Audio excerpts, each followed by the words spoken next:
Everybody, welcome to the second online forum of the Media Experts. My name is Mauro Gasparotti. I'm a director of Savills Hotel. Savills Hotel is a separate division of Savills Group, specializing in hospitality, consultancy, asset management, and brokerage. So the recovery has started, especially in Vietnam. We all feel this market coming up, but also countries like Thailand and Europe is slowly moving. We put together this series of events to try to really help this recovery with sharing information with the developer and industry people. So today we'll talk about the relationship with owners and operators in this time of a crisis. So international operators are very important parts of the hospitality globally, but also they play a very important part in each country. Let's maybe take a look to the importance that they have into Vietnam.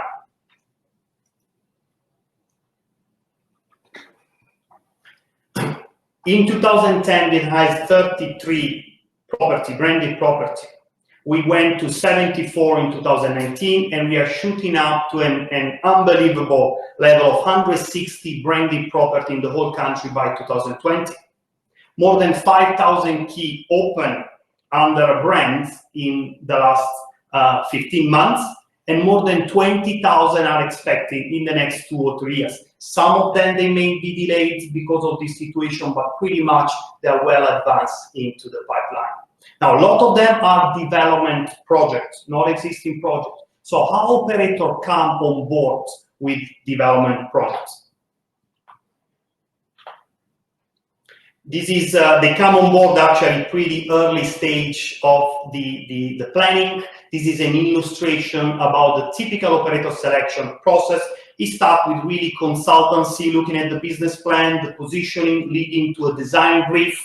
Then we start to involve with the developer, the architect, looking into the initial concept, and then we start the tendering with the operator. So all the different operator and brands, they start to get engaged into the comment for the design, the area problem review, a bit of a financial projection. We narrow it down and start to negotiate the commercial terms. And of course, we look into MOU signing and then HMA. Now, this whole process involves different type of consultants, and it will take really 6 to 12 months. These 12 months of planning will impact on the next 10, 15, 20 years of a life of a project. That's why we like to refer a lot of time this to what is a wedding, a marriage between the two sides. Now, in a lot of cases, in the majority of the case, this marriage goes very well, but there are a few periods where it gets tested in a time of crisis. So that's the topic that we're going to look into today, how this relationship is going to be in the next few months or years, if you like. So today we have a very set into 4 different parts of the agenda. We will look into operation first, then we'll touch into HMA to see how much it holds into period like that, and we will see what is going to happen in the future. If we have time, very happy to take on Q&A. I'd like to start the introduction of our expertise that are all coming from different countries. Some of them are working from home, some of them are actually located next to me. But first of all, I like to introduce the person that will actually be sitting next to me and help me through this whole moderation part.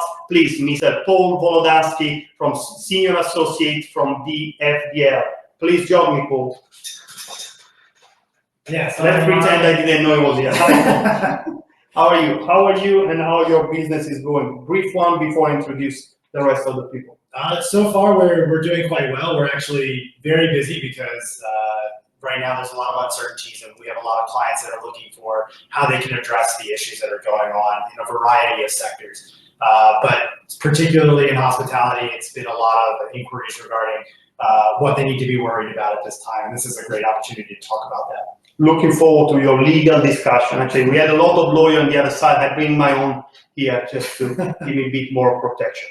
Thank you very much. So let's also welcome Miss Lada Shelkovnikova, partner of Wireless Worldwide. Lada, please, are you there with us? Yes, yes. Hi, Mauro. Hi, Mauro. Hi, Paul. How are you? Thank you for having me today. It's a great pleasure. Thank you. Thank you. Gonzalo Maceda, Vice President of Development for Melia Hotel International. I need to double thanks him because he joined us as last minute call. We had a bit of complication with Chris. He couldn't make it at last time, and Gonzalo was so nice to just jump on this video. Thank you, Gonzalo. No problem, Mauro. Always a pleasure to participate in your panel. Thank you very much. We need to switch now. You guys need to take care of that. So I'd like to thank also Mr. Nguyen, Special Counsel of Becker McKenzie, to join us today. Long is very much into Vietnam. He's one of the most advanced and best lawyer in the country. Thank you, Mauro, for the nice words. Hello, everybody and friends. Good to be back here with Savills, and thank you very much for the opportunity.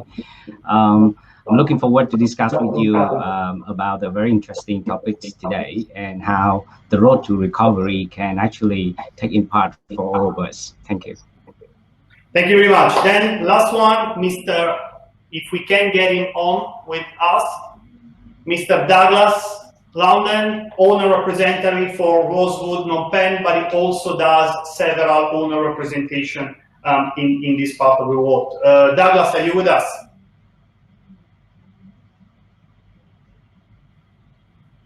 We have a bit of IT complication. I think you are connected. Okay, so I'm sure Douglas will join us very soon. I will start with the Gonzalo here, and again, same as question that I asked our call here. How you are doing, Gonzalo? How your team is doing, and maybe tell us a little bit more about the Melia property worldwide.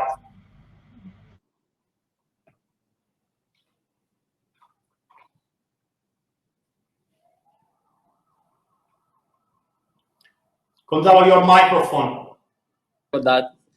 Sorry about that. As I was saying, as you know, all hotel companies in the world, we are facing a difficult situation at the moment.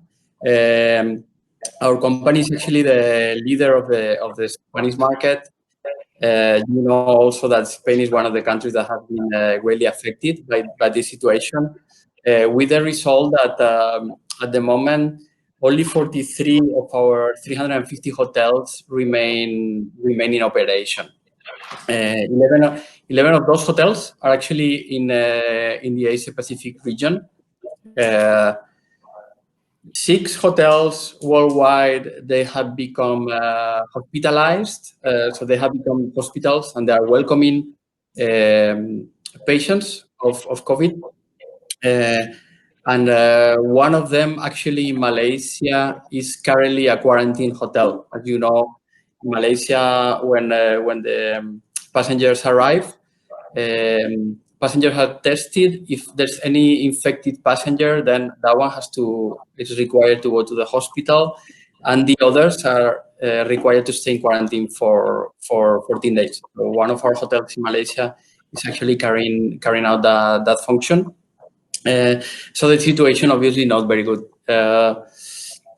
One of the good news that we've had in the last weeks is that our hotels in China, who were was the first country affected by this crisis, they are open already. So all our hotels are open in the country. They are obviously working exclusively with domestic market. But I have to say that the occupancy, we see it week after week improving. At the moment, we are in the level of 30-35%. So we can say that we are already surviving. We see that Vietnam is going to be the next one where all our hotels will be open. At the moment, only 3 of them are. The other 6 remain closed, but they are expected to open before the end of this month, before the end of May. Probably all except one of them, which is like very relying on international guests. But most of the hotels in Vietnam will be open before the end of the month. Other countries, they are working a bit slower, but the good news is that we are actually reopening some properties. It's difficult depending on each country and the requirements from each government. So, for example, in Spain, we don't expect the hotels to open for a while, especially because the law doesn't allow hoteliers to open the properties with the public areas functioning, which is affecting very much the experience of the guests. We can only open the rooms and no public areas at all. So we need to wait until the reopenings have been more defined in these countries. But well, we have some good news, like we were discussing before, Mauro, that there are some properties, not only in Vietnam, but also in China, that have been performing well because people cannot travel in these difficult times, they cannot fly, but it is possible to make some trips near your residence, right? So we have the case of our property in Ho Chi Minh, for example, who has been performing quite well. As the residents of Ho Chi Minh City, they don't have too many options to look for leisure. So the situation, I would say, still bad, but we are already seeing the first good news coming to the company.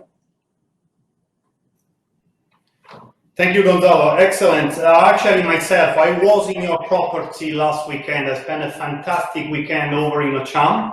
Was fully occupied. So we see that Dalat, Ho Chi Minh, few of the drive-by destinations are getting very popular, and they will be very popular. And while we got Douglas back, thank you, Douglas, for joining us. Sorry for all this IT problem that we all go through. We are no longer a millennial to be able to deal with that easily. Thank you for joining us. My pleasure. Thank you for having me, Mauro. So I'll pass from Gonzalo to you. What is your business? How are you doing? How your clients are doing, and your property? And please share us a bit about Cambodia as well. Is the recovery starting there? Well, look, I mean, in my capacity, Mauro, I also sit on the executive committee of the Hotel Asset Managers Association for Asia Pacific, and I can certainly say it is a mixed bag across the region. You know, some of the bigger destinations like Singapore and Hong Kong do have a little bit of occupancy because of quarantine and sort of staycation issues. Other destinations are, you know, I can't describe how bad they are. So locations like Bali, locations like Phuket, Cambodia, it's very drastic. The number of hotels that are closed there. And no real sign of opening. As is mentioned on the schedule for this seminar, I oversee Rosewood, Phnompenh. The hotel is functioning, albeit at very, very low occupancies. Within Siem Reap in Cambodia, the entire destination is closed. And I can tell you that we haven't had a single reservation inquiry from now until the end of the year. So until we can get past these quarantine and lockdown periods, there is no sign of business resuming in those sort of destinations. Vietnam is more of a mixed bag. There are some domestic locations, you sort of mentioned Ho Tram, Vung Tau, that are doing sort of, let me put in speech marks, okay. They are generating some domestic traffic, but those markets that are dependent on inbound travelers, yeah, they are still struggling. And do you see any recovery? I mean, later we'll talk about the recovery, and maybe we'll talk about how long have you been in Cambodia? When the last time you were there? I left Cambodia my last flight was on the 13th of March, and sort of I need to get back, but I do not know when borders are going to be open. I received a text message before this call, maybe the 31st of May, before the borders open between Vietnam and Cambodia. So we've still got quite a ways to go. Great. Thank you, Douglas. Lada and Long, are you guys there? I'd like to also ask you too, what are you up to? We know that Lada, you are in Singapore, so you're probably from home. How your clients are doing in this period? Sure.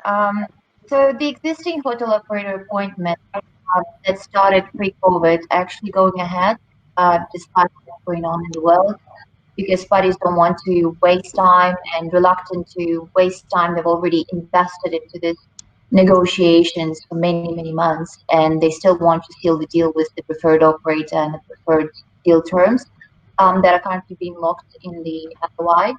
But yet parties are paying special attention to those COVID-affected contractual terms like construction milestones and LTV commitments. With regards to existing operating hotels that were not closed, or about to close, we do have inquiries on an ad hoc basis regarding some sort of concessions under existing HMAs to address the needs of one party or another party. So those sort of ad hoc advisories are very much in demand. And on the hotel buys and sells side, what we see is, what we expect to see is a great wave of activity starting end of May onwards. So cash buyers are currently holding on to their cash reserves and basically looking for a steep discount, while sellers are holding on to their assets and pre-COVID December 19 valuations, being rather optimistic about trading performance coming back to normal. So what is going to happen in the meantime is that many of those owners will find themselves in a position of defaulting under their loan arrangements. And albeit the banks are being receptive to the financial scrutiny that their borrowers are going through, the reality is there's, as long as they can give those deferrals on interest payment and principal repayment. And so there will be a point in time eventually where banks with less liquidity or banks that do not have confidence in their borrowers being able to ride out the storm, those lenders will find themselves in a position where they're practically forced potentially to foreclose on their mortgage hotel assets. And when that moment will come, all those cash buyers, private equity funds, high net worth individuals, family offices, they're on standby to grasp those distressed asset opportunities at the right time across Asia. So we are prepared, and we have a special offering to buyers and sellers really to capture that momentum and be able to action quickly on those deals. Thank you, Louden. This was just the answer to how are you. So we expect a lot from the whole conversation. That's why I brought you up. Paul will help you out. Long, are you with us? Please tell us how you're liking Vietnam, like us, so everything is reopened, or most everything reopened, how your clients are going through this recovery. Yes, thank you, Mauro. So this is a challenging time, and also very many uncertainties happening. So, our law firm as a business, we also struggling to overcome this trying times. We totally, in both of it, we have totally of like 200 professionals and staff. So you can imagine how the business have to innovate in order to adjust with the crisis. So we have like a few kind of rotation of work, keep the skeleton teams in the office. So we keep the office like fully open the whole time, and also working from home mood, doing all the online videos. So FDR, the company and law firms, we apply all the alternative options to keep our business continue. And also this time, we have a lot of questions from our clients. Of course, HR always come first. So, we put people first, and our client as well. They normal question would be, what is the alternative arrangement for work? You have a unpaid leave, or you have a kind of salary cut, or what are the options if you have to lay off your people, and also to anticipate when this is all over, then how your staff and management can recover your business. So top question. Also, of course, dispute resolution. So let's face with the reality. We receive questions about the dispute, and a lot of them regarding to the force majeure event that I believe me and my colleagues and all of us will cover for the later part of the series. Working capital, as Lada just mentioned, is seriously looked into, and as a part of that is to review again the contract. For the hotel component is the hotel management agreement. So it's a time for parties to look at, how is your insurance look like, how is your employees' relations, and how do you deal with them, and also what's the debt financing options available for the both owner and operators. And if we have to close a hotel, even a few floor or the whole hotel, what will be the consequences? Which is your F&B component, your central and exhibition and centers, convention centers would be affected as well. How would you, having a kind of like adjustment to all of your business like that? So we try to help our client in all sides.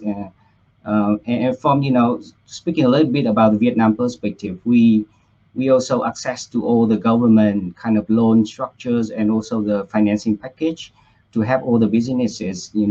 If there's a tax deferral payments available, then we advise our client accordingly. If there's an other kind of, kind of the exemption of the contributions to the government, like social expense and retirement fund. So we try to help our client to overcome this time as well. So it's very interesting, challenging, interesting, and also opportunities arise. Good, Don. Thank you very much. Breathe. Thank you, Don. That was very good. You touched a lot of points. We'll all look into all of them, especially the HR was very interesting. The HR, later Paul, he promised me that we'll ask some of the HR questions to you too. I would like to go back to our operator to really dig into this first part of the discussion into relationship.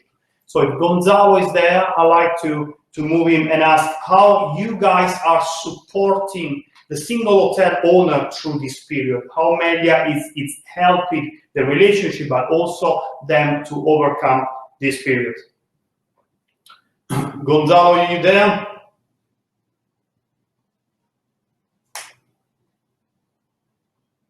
Is there somewhere? I think our two speakers. Okay, thank you. Yes, Douglas, he come to save us. Thank you, Douglas. Thank you. So, waiting, Gonzalo, maybe also you tell us your experience into our international operator. You are taking care of some of those after how international operators are helping owners, and maybe you can also mention what they could do better. Okay, I mean, I think there's pros and cons with the operators, especially through a crisis like this, because obviously the operators also have their own costs that they need to manage and are still looking for fee income. But from the pro side, I do see that there's strength in numbers. There is a need from the owners to understand coming out of this, what are the best practices going to be? How am I going to, correctly sanitize my hotel, and how am I going to bring confidence back to the market? And we are seeing from the big operators a lot of corporate initiatives coming back and a lot of feedback on how we're going to deal with that, from temperature checks and sanitization and social distancing within restaurants, etc. We are seeing that from the operators and trying to control, potential spread. I think we're gonna get from the branded operators better quality assurance. I think the traveling public are going to be looking for assurances that a hotel is safe and a destination is safe. It was interesting talking to some operators in Vung Tau last week, that such was the demand after lockdowns were reduced, that even though they wanted to enforce social distancing and control volumes in their restaurants, the demand was such that they just almost couldn't cope, that they were sort of overrun by people getting into the restaurants, and then it became a difficult situation for them to control. But I think the operators will provide that level of quality and quality assurance that people are going to be looking for. Thank you, Douglas. So it's very, very interesting. You mentioned the confidence back. So operators seems bring this additional level of trust, which in period like this are extremely valuable. You also mentioned the drop in demand. Do you think this is because of fear of getting infected, or is actually an economic consequence as well? And when do you think a bit of demand will come back, especially for the F&B? Yeah, look, I'm intrigued by this, and everyone's sort of talking about how much pent-up demand is sitting there and everyone wants to get away. And certainly I know, people are a little bit frustrated and they want to travel. And from the leisure market, yes, I think people want to get that sort of bug out of their system. But we shouldn't forget that people are also hurting financially. You know, some people have been out of work, their incomes have been impacted. They are maybe not sitting on the disposable income that they were a few months ago to have extended holidays or to go away. I mean, I think, you know, having children myself, having them around the house for the last 3 months has been sort of difficult. And of course, if you've got a chance to get away with them and let them run on the beach and things, yeah, of course we want to do that. But is it going to be sustainable in the long run? I'm not so confident. And certainly, obviously, on the corporate side of things, are we going to be traveling for business meetings? Are we going to be moving around? I'm not as confident that's going to take more time. And Gonzalo's back now, so he can add to this. Thank you, Douglas, and thank you for buying us a bit of time as well to get Gonzalo back in with us. So Gonzalo, we're talking about the role of international operator through this period. How do you guys help owner, and how you are doing something better to really put everybody together?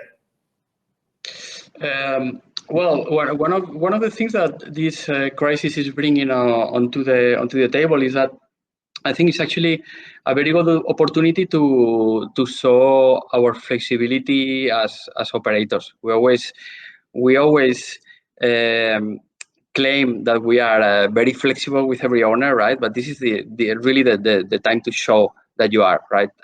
We are helping, or we are putting in place some measures that I think are quite interesting for different owners. One of the things we've been doing lately is with some owners that were in the middle of planning some renovations for their properties, we are actually accelerating this process. So, you know, normally the international operators, we kind of delay a little bit the process because our requirements are normally a little bit higher than the average.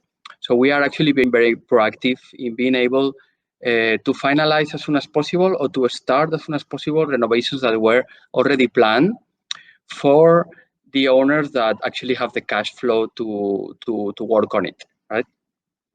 Obviously, the ones that they don't, we are being very flexible in terms of the timings that were agreed in our agreement. Then, in general terms, how are we helping operators? I would say we are working on two fronts. So one is something that is going to be applied worldwide, which is the new SOP and PMP at company level. These PMPs and SOPs, they are going to be applied in mostly all the countries. We don't foresee any issue in terms of the legal situation of the different countries, because there are actually SOPs that are quite demanding. So I think they comply with most of the requirements of the different countries, right? So we are developing these SOPs, focusing obviously on hygiene, cleanliness, and security. I think they are the key in this operation.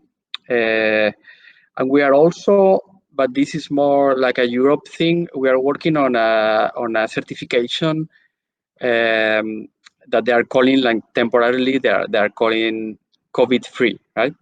We think that this kind of certification is going to be very important. I'm not sure if it's going to be coming from a private company or it's going to be coming at the government level, but I can tell you that our company is working a lot with the industry to come up with this certification, right? I think these new SOPs are helping owners because they can actually show that they are complying with the demands of the country, so they will be able to open as soon as possible. They will be able to prove that they are following these standards, or international standards, which we think is going to be quite important in the months to come until the end of the year. And at the same time, we are saving them the process of actually going through the process, which is a long one to come up with these SOPs, right? At the same time, we are studying the needs of different owners one by one. As you know, different owners have different expectations or requirements or needs at this moment. Some of them are actually, they have cash reserve. They don't have any problem with cash. They are looking for something else. Some of them, they have some cash issues. But in general, we have put several measures like for example, the deferred payments of the fees. We have deferred some mandatory renovations, FF&E, CapEx, which is something that obviously at this time is helping a lot our properties. We have done also some cancellation of some corporate programs, like for example, certain audits, certain certifications, in terms of quality, in terms of our environment certification. At the moment, we continue with the process, but out of the official channel, so we can actually save this cost. We have started negotiations at corporate level with some IT vendors. As you know, IT vendors, software vendors, they are more flexible. The structure is a little bit more flexible, and they are able to help at this moment reducing prices and also deferring payments. That is something we've been working on. Also, most of our mandatory corporate training at the moment has moved to virtual. So instead of having the cost of people traveling around and trainers going into properties, we have moved everything to virtual. We have a very good virtual platform for training already, and now we are really pushing into that. And at the same time, we have been also with some owners studying some loans so they can actually finish the renovations that they were in the process of finishing, right? So instead of leaving the hotel kind of semi-finished, we are actually giving them some key money, in some cases, some loans, in other cases, so they can actually finish in building the properties, right? So this is the ways we are studying to help owners.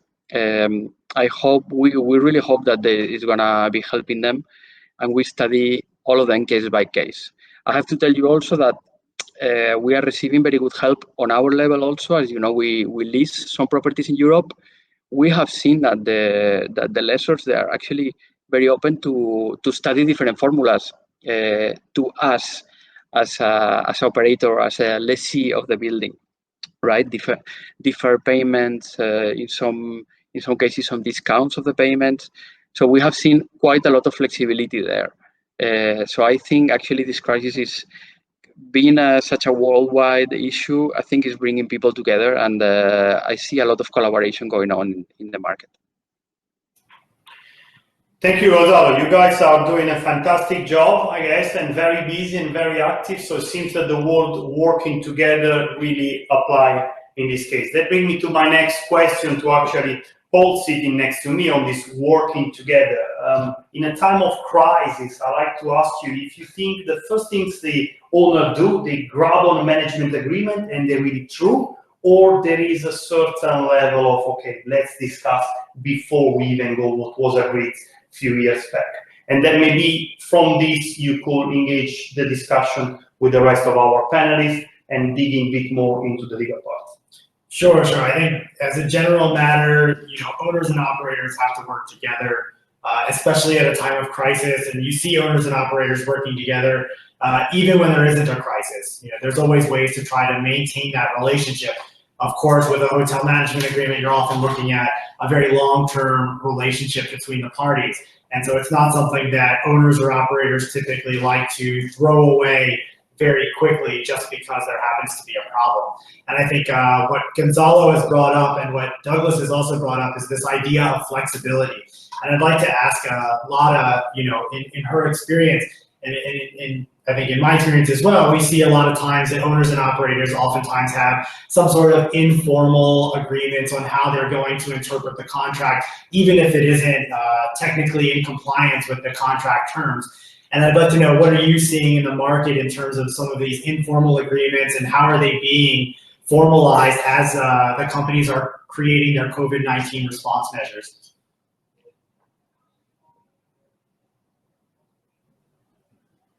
Sure. Let me just start with addressing informal or formal, actually, arrangement when it comes to hotel closures in these circumstances. So what we see is there should be a dialogue and a mutual consent. But in the end of the day, the owner should be mindful that operators eventually would want the clock on the contract term to stop during the hotel closure. So that's something to keep in mind and remember when you enter into those discussions. And furthermore, operators would also want to have a formal confirmation from an owner that this year would not be counted towards performance test, or where applicable, operators guarantee, to avoid disputes in the future, obviously. And that's always good to have that on the paper, right? To make sure there's no room for dispute going forward. When it comes to other concessions that we see in these circumstances, well, whether they're informal or formal depends on the parties, but we always say to any party, unless it is on the paper, it's not binding. So any waiver or any concession that you agree, relying on correspondence or shaking hands, will not be actually enforceable in case of a dispute. So you would want to make it formal. So what sort of concessions do we see? First of all, the parties actually collaborating in creating cost management initiatives, and we see those basically being divided into three categories: those that do not impact brand standards, those that impact but not to the adverse extent, and those that significantly impact the brand standards. So this third category is only implemented where it's a last resort, practically, where nothing else helps to keep the business afloat, and we just have to do this, and practically the parties have to sign off on these measures being taken before they implement it. What we also see is LTVs and debt service coverage ratios. Certain deviations happens there where the owner needs new financing or refinancing of the project. Then, of course, LTVs and DSCRs that were used prior to COVID are potentially not sustainable in these circumstances. So the operator may need to be receptive to that, to financial scrutiny of the owner, and sign off on temporary deviation from normal LTVs and DSCR ratios. What we also see as concessions is operators' guarantees. So usually a force majeure event, unless it is an event excusing completely an operator from an operator's guarantee in a given year, in all other circumstances, it is the ground for the parties to decrease the operator's guarantee amount. But of course, the parties cannot agree on the extent of that decrease in the HMA in advance, right? So everything depends on the extent of force majeure event.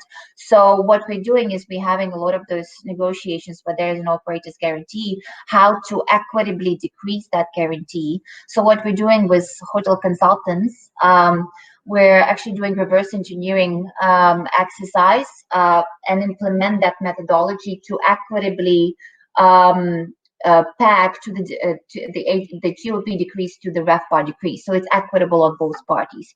And we look at those GOP guarantees adjustments on a monthly basis, because each month is very different, and that depends obviously on outbreak and how many patients are being placed and accommodated in each hotel. So business levels on a month-per-month basis are very different. Other concessions that we see, as was mentioned by Gonzalo, is that major capex is being deferred until next year. But I must say, the hotel owners with strong balance sheet do prefer to use this time and to actually run renovations, because otherwise it's a perfect timing when the rest of the market is practically dormant. And the other thing is, a lot of contractors are really giving some good terms right now, seeking for this role in otherwise very quiet environments. So that's what we see in terms of concessions. Again, whether it's informal, it's up to the parties, but as a lawyer, I would definitely recommend to put it on paper.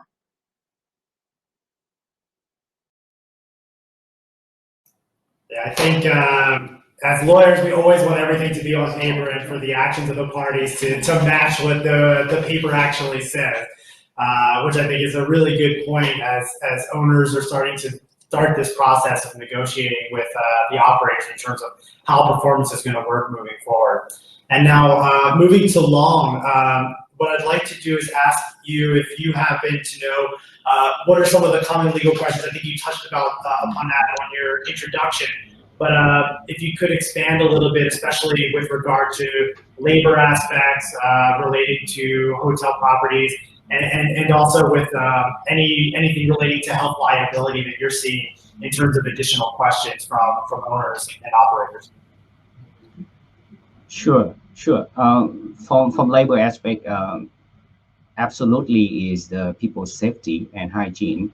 So this is the health crisis. This is pandemic. So it's just, it's unprecedented. Nobody ever seen it before. So, especially for hotel, to observe a lot of employees, you have to have a great sense of how to manage the people and put people in safety, because if they are in the quarantine, then the hotel will be in a deeper situation of closure. So, a lot of measurement has been introduced, and partly from the government and partly from the corporate entities. For example, working from home, for example, rotation of the business, and also, if you're trying to apply for any kind of the financial support from the government. So as you know, the Vietnam government recently released a 2 billion financial package to support all the businesses and individuals affected by this crisis. So, and then there's a resolution 42 introduced to have all the individuals who got a job loss or who have to temporarily be laid off because of this business disruption. Then you can apply for the support from the government as to either from $40 to $80 per month, and also can be your payment to all the tax and social contribution can be exempt. Other than that, we of course, we as a law firm, we have to deal with some kind of unfortunate termination of the employment. Then that would be keep us a little bit of focusing on what we're doing, because our client is suffering and we have to help them. So other than that, I mean, for the insurance, and getting back to the question of, is it qualifying to apply for the insurance, given this is the pandemic? So normally in the insurance policy, they have a type of business interruption that can be may or may not be the case here, because depending on how your policy wording it looks like. And now is the time maybe to review all the employment policies that you're signing either with the insurer as a policy holder. But first thing first is to inform the insurer about your case. So information and notification is very important from the legal perspective to address your concern and to claim for any insurance you may be able to claim for. And secondly, I mean, talking about the business interruption, it would be more like physical damage to for say the hotel in this case. But this is the health crisis. It's not it's not the hotel is still open. So maybe business interruption cannot be qualifying as to be insured in this case. So you have to check carefully in your contract to see what's your right and obligations here. Other than that, we in the hotel contract and also in the insurance contracts, we see a type of health insurance that may be help the owner in this case to claim for its employees. But even for all those kind of the insurance is have a policy, so better to look very carefully into the contract. Last but not least is the I was trying to say is the force majeure performance tests. I think that I already covered it. But for Vietnam, if the contract were to be governed by the Vietnamese law, then there's a certain aspect to look at this from the local law point of view, because we do have force majeure clauses under our civil code. and the performance of the parties under the force majeure event is also covered under our commercial law. So in both laws, they have provide, although not as specific, but general principle of what is a force majeure and how to apply it, and what is the condition to revoke a case of force majeure event. So this is something for owner and operator to look at and maybe to discuss in the monthly meeting, to understand, depending on how the deal and or how the project is at what stage the project is at, whether you are under construction or you are under the operation, or you just sign an MOU and still discussing the HMI documents. So very interesting time, and we hope that we can actually have our client to overcome this, and maybe to bring the opportunities for the new kind of amendments of the contract or any arrangement, of course mutually written in the documents.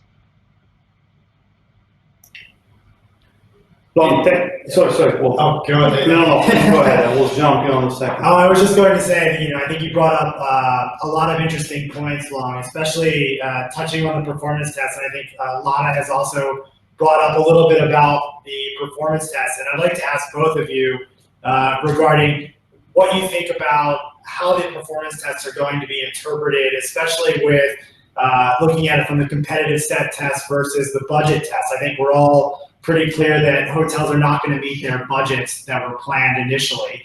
But what you're looking at now is more about the competitive set and how that's going to factor into interpretation. Sorry, just to clarify for the audience here, we are moving now to a bit in deep analysis of the HMA. I think here we have some of the best hotel and real estate lawyer. Paul, you've been involved in several HMA negotiation. Long is taking care of a lot of owner representation here in Vietnam with a lot of developer, and Lada is one of the best known hotel lawyer worldwide, making it that big. I think she's been involved in more than 150 appointments of hotel operator in the last 10 years. I'm still remembering that sentence. So I think we can really start to dig into HMA, and I understand, Paul, the first part you like to take would be into the performance test. Which one of the expertise you like to start first? So why don't we give Lada an opportunity to respond, and then Long can jump in. Sure, happy to.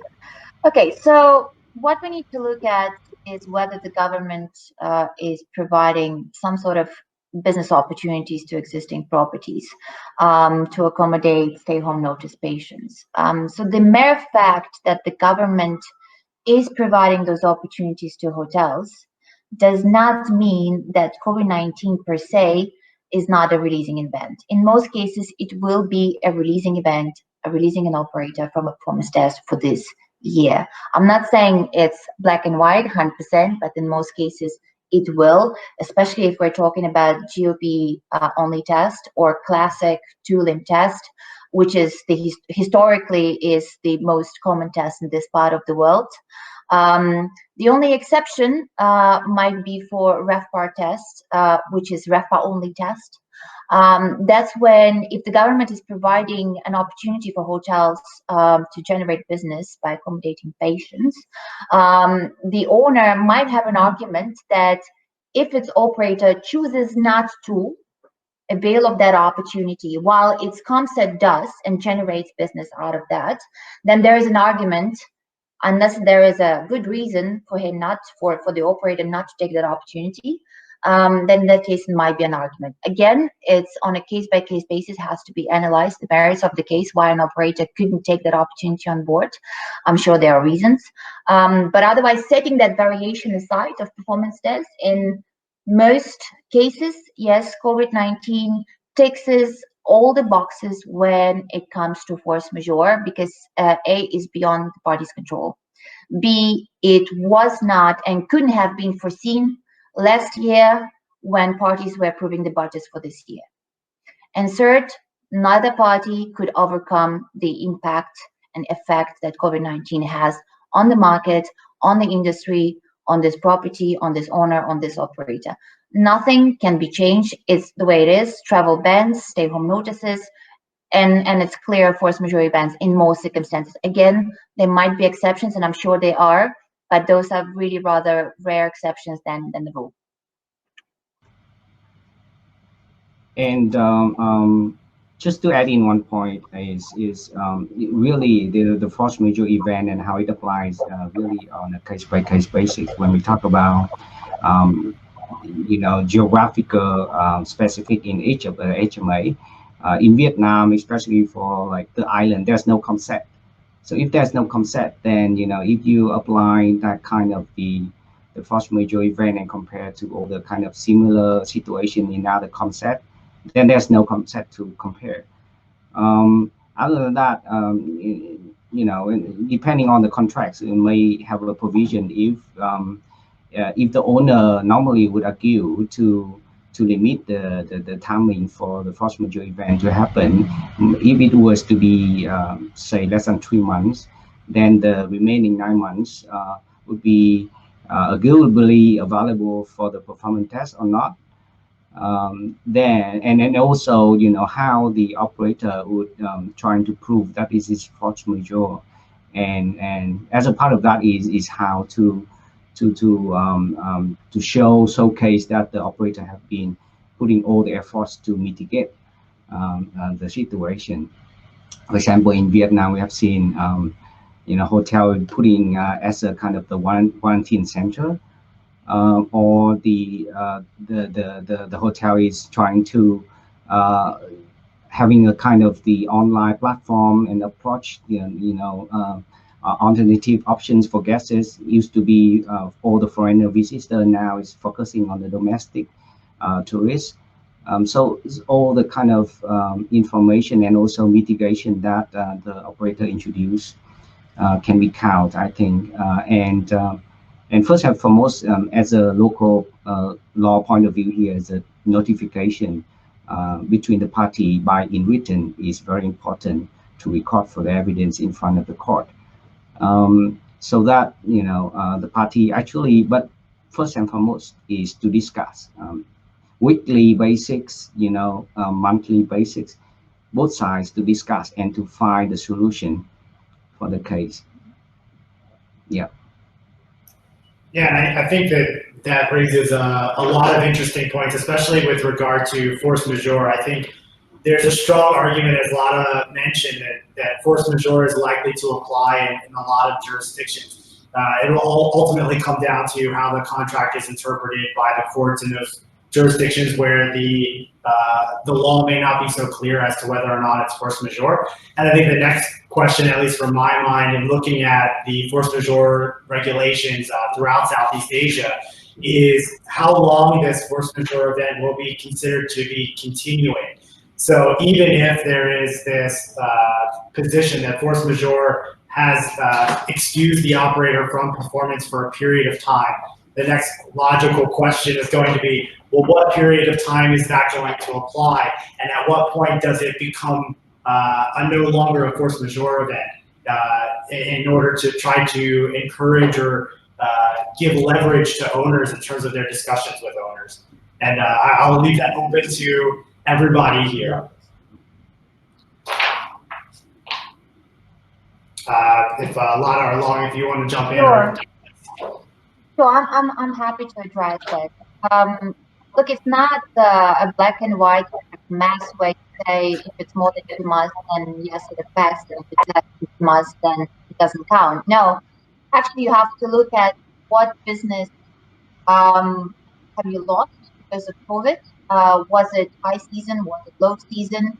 And in most cases, in HMAs, if they're properly negotiated, it says that force majeure is a reason event if it prevented an operator from obtaining the GOP special, right, which is a limbo. So it becomes a very granular exercise where if the parties still have an argument whether or not it's a force majeure. I don't think with this accent of 3-4 months of COVID, there is a lot of desire to fight for argument between the parties, because it's most likely than not it will be of course majeure. But let's assume there is an argument. Then it becomes an exercise of seeing how much business would, in the normal circumstances, an operator drive within that period of COVID-19 impacted whatever a number of months, and basically seeing how that prevented an operator from attaining the GOP threshold of the contract. So let's say if the GOP threshold is 88%, whether in the normal circumstances was, in the absence of COVID, in all other circumstances being equal, whether the operator could have achieved, or there is something else happened on the operator, which is operating shortcoming and not the owners. But you see, there's a snowball situation, because you can't blame on the operator that they didn't do a good job in this period. If they were proactive, cutting costs, putting measures in place to help the owner, then I don't see that should be a really big crack in relationship between owner and operator if they're still arguing whether COVID-19 is a force majeure or not. So then it goes beyond the right? It goes to something more, not 10.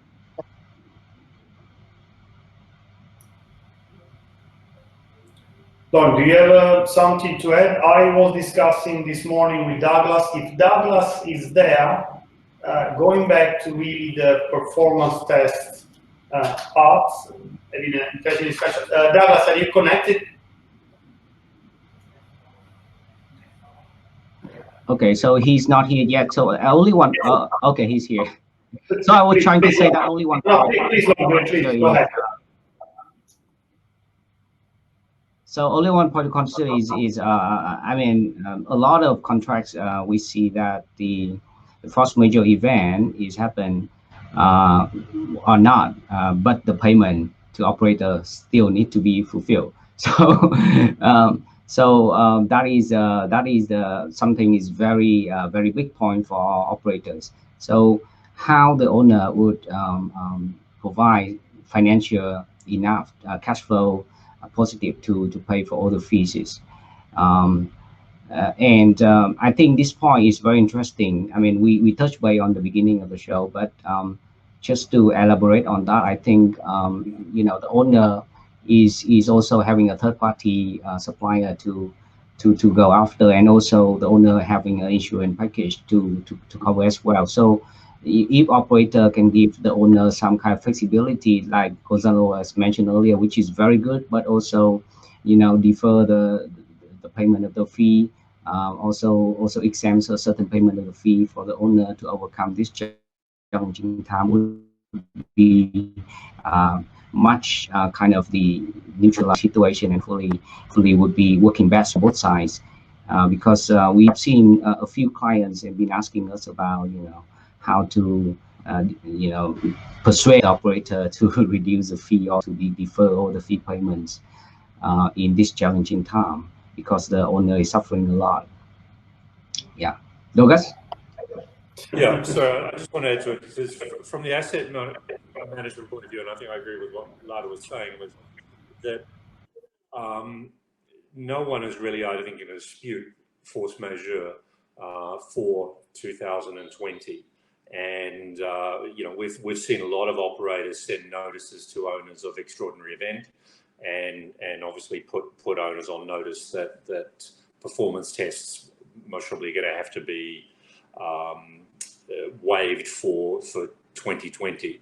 But moving into 2021, even if COVID is still around, we'll be resetting the clock. There'll be new budgets done, and certainly from the asset manager's point of view, we see no reason for performance tests not to be reinstated for 2021. We'll all be working off the same terms and conditions. Therefore, it is only fair that performance tests are in place. Unfortunately, it'll be at much lower occupancies, but the performance test is going to be valid from 2021 onwards.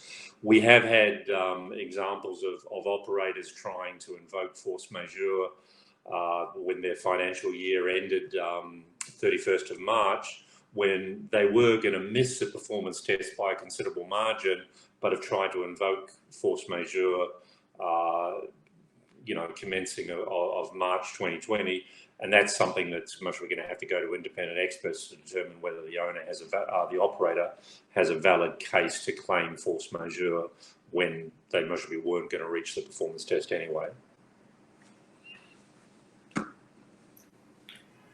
Thank you, Douglas. I'd like maybe to bring also Gonzalo in, if you connected there, and looking into performance tests, force majeure, but really also the development side of it. You guys have certain timeline that you give to developer to complete the project. And in situation like this, of course, the timeline somehow will be revised.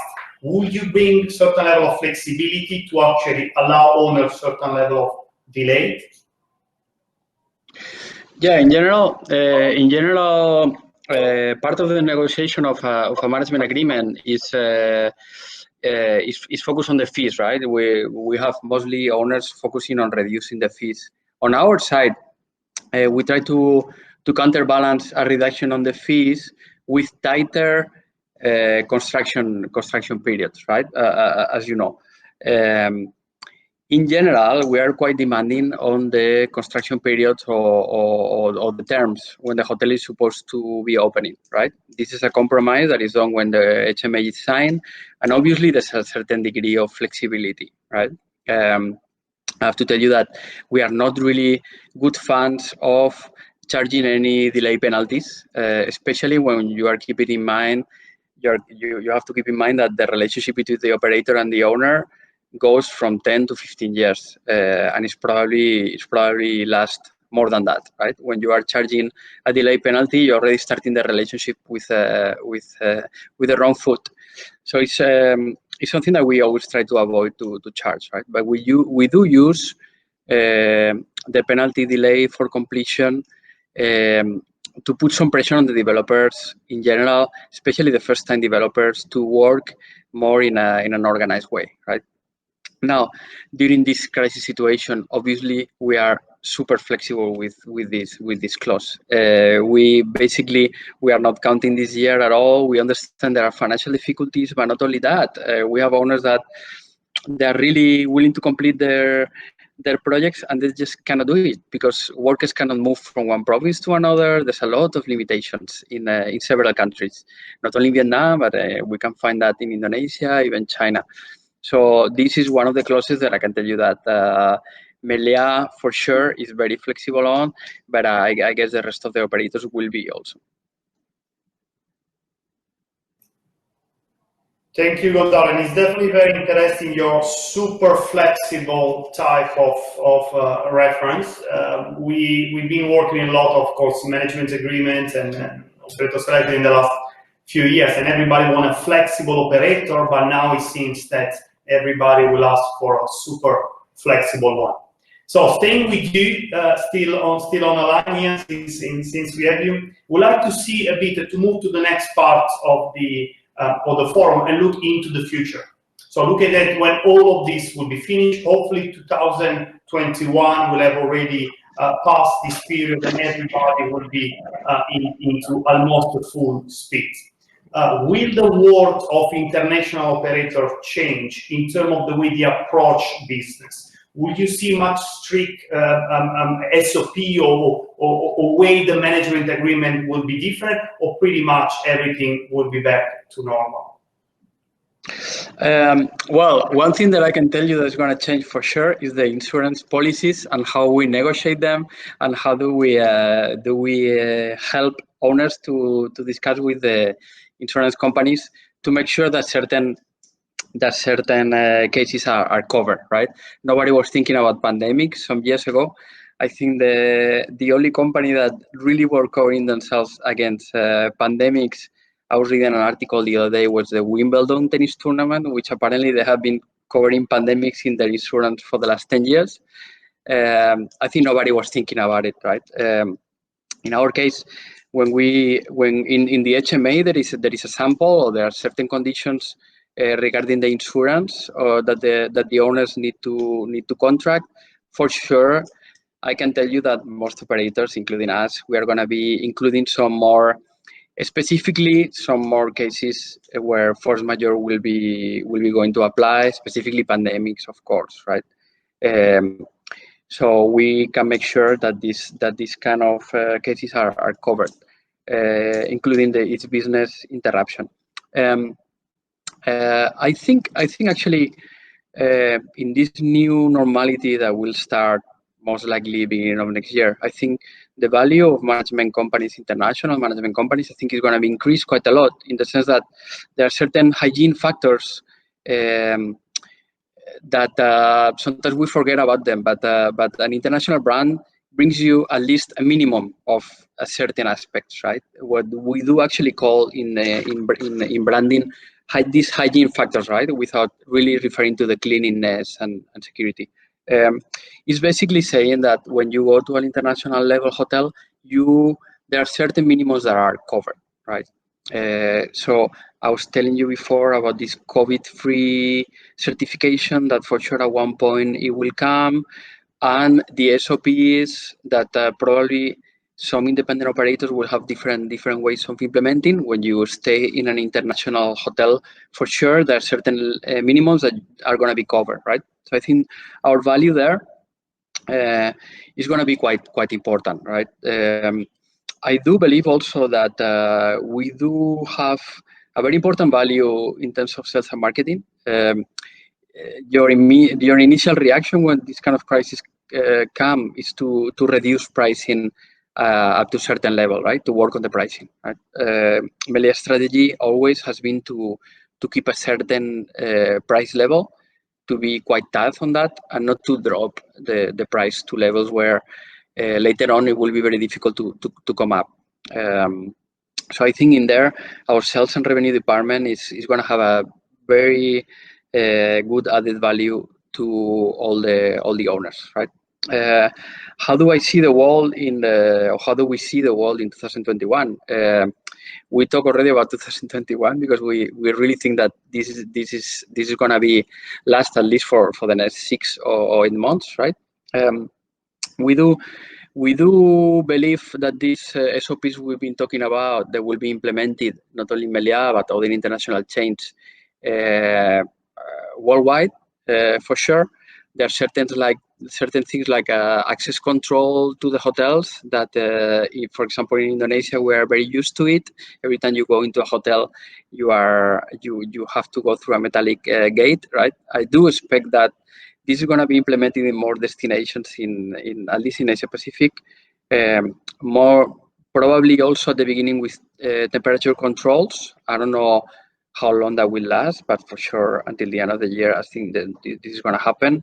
There are certain areas that are going to change in the hotels for sure for the years to come.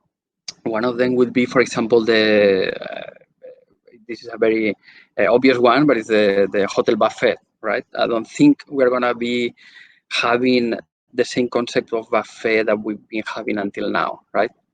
Same thing happened to room service. I don't see an employee or staff of the hotel going into your room with the food. So I'm sure we'll have to find another way for that. I think elevators are going to change also. There will have to do, for sure, there will be no touch panels in elevators. So there's going to be a lot of investment going there. I guess also that there will be a certain capacity limitation in elevators at one point. These are standards or things that I think are going to happen, but really they are only some of them are included in our SOPs, right? I think spa business is going to be greatly affected also in hotels. It's one of on the areas, and for sure MICE, right? While we do expect that the recovery of hotels will be starting from business part from my point of view, more than the leisure part, but I think MICE is going to be last. I think MICE, we are going to have to rethink the whole thing. We do expect that the scale of the meetings is going to be smaller for a while, and also that the use of the IT tools in our rooms, in our conference rooms, is going to be massive from now. there was a certain use before. People were connected from the different parts of the world. I think the use of IT in the rooms is gonna be massive. But from my point of view, we will find this new normal that we'll be applying for a while. For sure, 2021 is gonna be this kind of situation, wherever either they find or they don't find a vaccine or any drug to stop this. I think 2021 we have to think about that. I was reading a report the other day saying that MICE will really not come back to the levels we've seen before 24 months. So that's in 2022, probably middle of the year, which is I hope we reach that level a little bit before that. But I think in general, in this new normal, the winner is gonna be sustainability. I think hotels will end up being more sustainable. There's going to be a limitation in capacity. The cooking will be more a la minute instead of having a buffet or cheaper food. And I think most of the companies are going to be focusing on that part. The hotels that are currently more sustainable, they will be able to survive better, I think. Excellent. Thank you very much, Gonzalo. A lot of information to go through. Unfortunately, we're actually running out of time. We still want to touch a few things and still stay there, Gonzalo and Douglas, because I like to really move the discussion into the market, into the demand. We all expect, and Gonzalo mentioned before, to see much more local demand in the next coming months. Each of the country will try to fight for their demand. Vietnam has started, China, of course, started first. So looking into local demand. Now, I'd like to ask Douglas, what do you think is really the advantage or the benefit of an international operator where the majority of the demand is actually local? Do you think there will be as much benefit as before, or they will lose a bit of a charm? Look, I think it's a good question, and I agree with, as we commented before, and as Gonzalo mentioned, that I think the international brands are going to bring some quality assurance, and they're going to bring some standard operating procedures that maybe independently run hotels don't have. But yes, if your market is suddenly 99% domestic, how much cachet does the international brand have? That is going to be there for the testing. I think it's going to be sort of very much dependent on how good the product is and how well it's priced, etc. But we are all going to have to turn towards the domestic markets and the regional markets. If you look at what is being discussed in Australia and New Zealand with setting up these travel bubbles where only Australia and New Zealanders will be able to travel amongst themselves, we could well see this coming here in Southeast Asia. We may end up with a Vietnam, Cambodia, Thailand travel bubble for the foreseeable future until such time as we can start seeing the long-haul flights coming back into the market. So it's something that we're going to have to get used to. And you're right. I think it's going to be case by case for the individual hotel to try and drive the business. Thank you. So passing to Gonzalo, it seems from the statistic, we also the statistic from STR on China, that the mid-scale and the budget hotel are getting better occupancy back than the luxury market because, of course, the local travelers. Would you see this for you, Gonzalo, as an opportunity to actually promote more your budget and mid-scale segments in the upcoming months? Yeah, I think for many years there has been a lot of demand for 5-star hotels. In Melia, we only operate in the 4-star and 5-star segment. So we do have a scale brand called Inside by Melia that is already established in Vietnam also. We have one property open, several more under construction. I actually haven't seen myself a very high increase of demand on the domestic on the mid-scale brands, to tell you the truth. But obviously, I think the more domestic market joins the game, I think there's going to be a push towards 3- and 4-star brands in the future. Regarding this domestic market, I have to agree with Douglas that we will have to see how much added value hotel companies are bringing, international hotel companies, and bringing into the game, right? We have been getting ready for it for many years. I have to say that in China, most international hotel operators work with a 95% domestic market. Is the same situation for some of our properties also in Vietnam. So I think we are getting there, right? And this is a very good moment to really prove that we are able to capture this domestic market. I'm not sure we'll be successful, but for sure it's a very good test in our capabilities. Excellent. Thank you, Gonzalo. Again, it's an interesting discussion. We could have just the whole webinar talking about this local demand, but I like to keep on the super flexibility word that you mentioned later, and maybe throw here to our legal panel into brand standards. So you mentioned that some of the brand standard may change in the future, hygienic or few the other may be of a new wave of management contract and standard. I'd like to ask you guys how they will affect the old property. Will they have all to change, or some of them they may not, and therefore they're in default of the management agreement? Well, I think just as a general matter, it's going to. Sorry, we got a.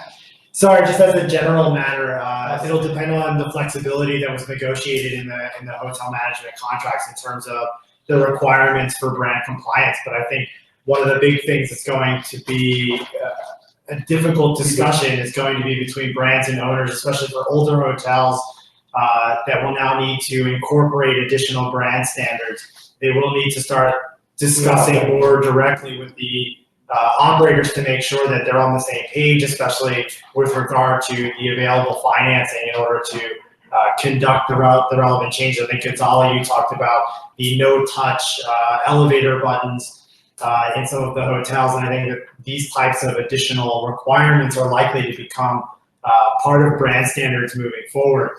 So it's really going to be a discussion between the owners and the operators as to how they're going to implement this and in what phases, in order to make sure, from the brand's point of view, it's got to be number one, protecting their guests and making sure that they're putting into place every measure that they need to in order to protect them during this type of crisis.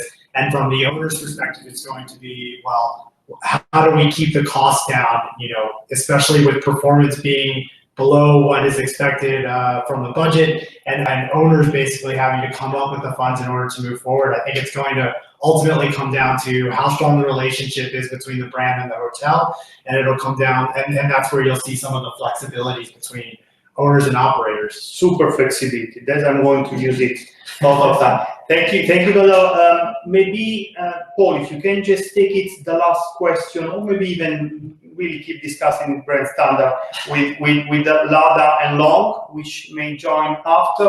And I think we are badly out of time, so that would be the last touch of our legal panel.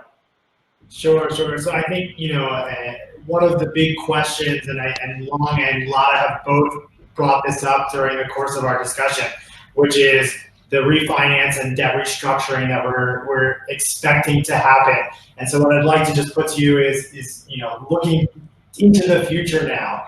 I think we're all expecting that this is going to pick up over the next few months. And what are your thoughts on how quickly that's going to happen, and how active you think the acquisitions market is going to be and debt restructuring market is going to be in the next few months? And I'll throw that over to Long to start. Yes, thank you, Paul. So from my perspective, it will be very difficult to be the same for the market. So this is one of the very big crises for all of us, and our businesses and our clients' businesses.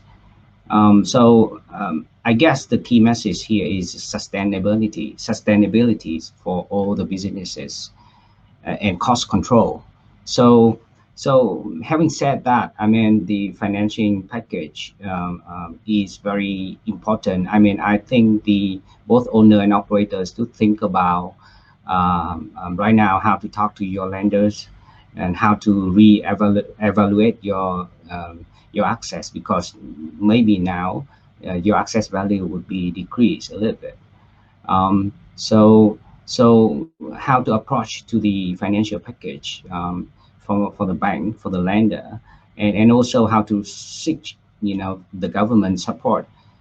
We, as part of Baker McKenzie, we play a very active role in the kind of all the chambers of commerce in the town, and also the Vietnam Business Forum, where we have established a channel to provide our recommendation to the government and to the Prime Minister to address the feedback from the businesses.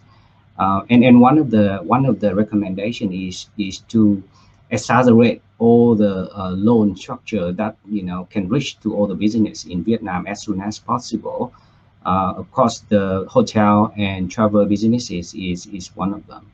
So as a kind of the tourism advisory board, we have seen the kind of proposal to for the government to kind of be as a kind of a guarantor to guarantee for all the loans, and up to the amount of the tax, and all the social obligation payments that the business has to pay to the government, and the bank play in the lender role, and so has to kind of make it into happens. So that is, I think, one of the very good recommendation to have business to overcome this challenging time in Vietnam.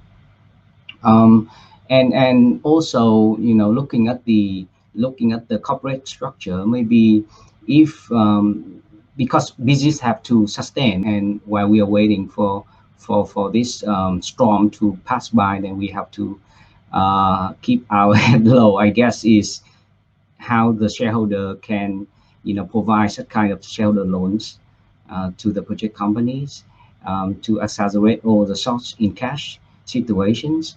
That I think can be considered, or from the if the hotel is under construction, we are continuing to propose to the authority to maybe allow the business or allow the owner to repurpose the construction or the design of the hotel. For example, if now it doesn't make really good sense to build a 500 key hotel, then if the authority can be flexible for the owner to adjust the 1 to 500 master plan to reduce the keys number, or even to convert some of them into a condo.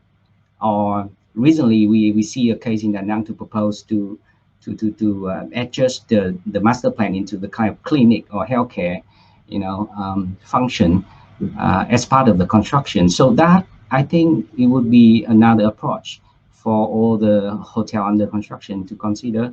And of course, the owner need to talk with the operator to agree on that such plan, and for the government to approve it, and as a very kind of urgent basis and priority basis to have the hoteliers to overcome this.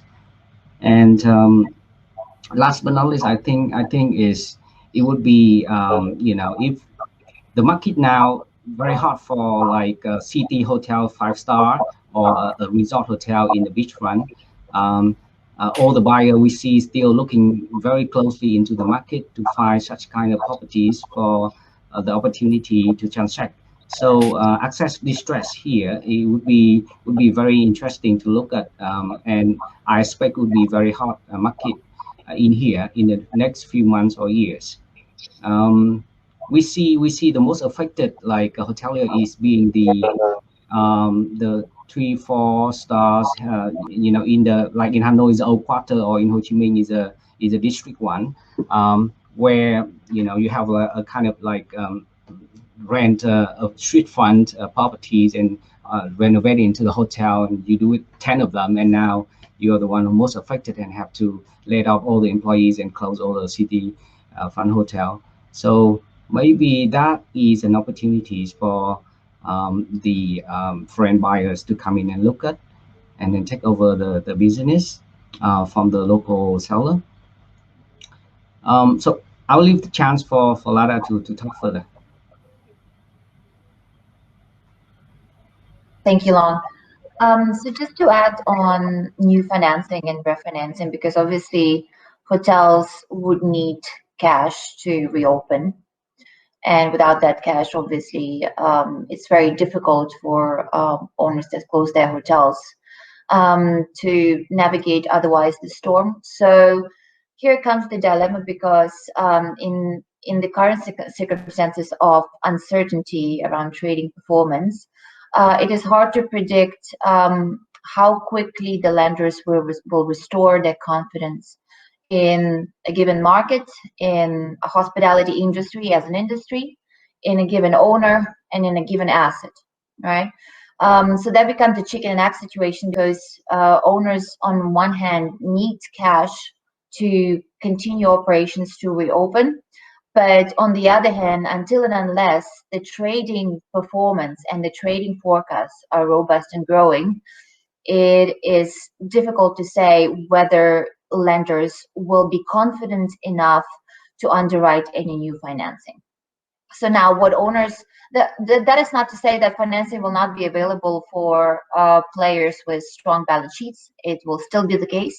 But for all other owners, the reality is they would need to look for non-bank financing. And we know for sure that there are a number of non-bank sources of financing available in this market.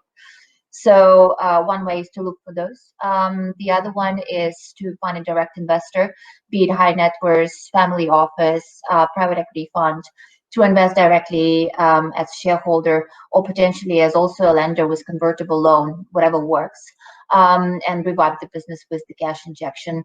For non-hotels, commercial leases, we've also seen that certain landlords are actually taking equity in their tenants' business in return for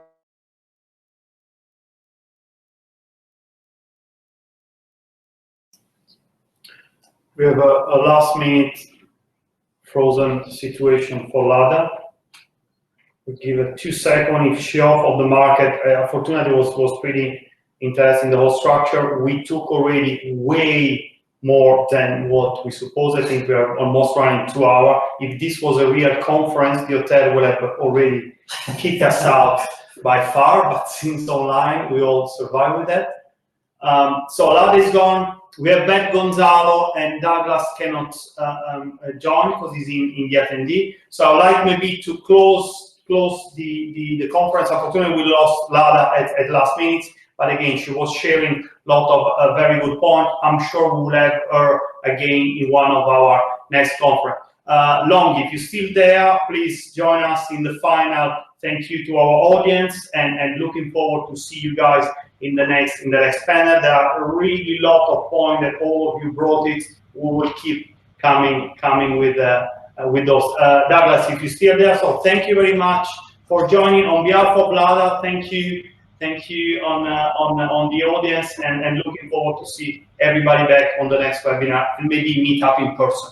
Thank you. Thank you, Paul, for helping me out through the tough time of dealing with. Thank you, Mauro. Kudos to all Mauro and team, and Paul. Thank you. Yeah, thank you, everybody. It's been a really good discussion. Thanks so much. Okay, thank you, Doc. Thank you, Gonzalo. Bye. Bye.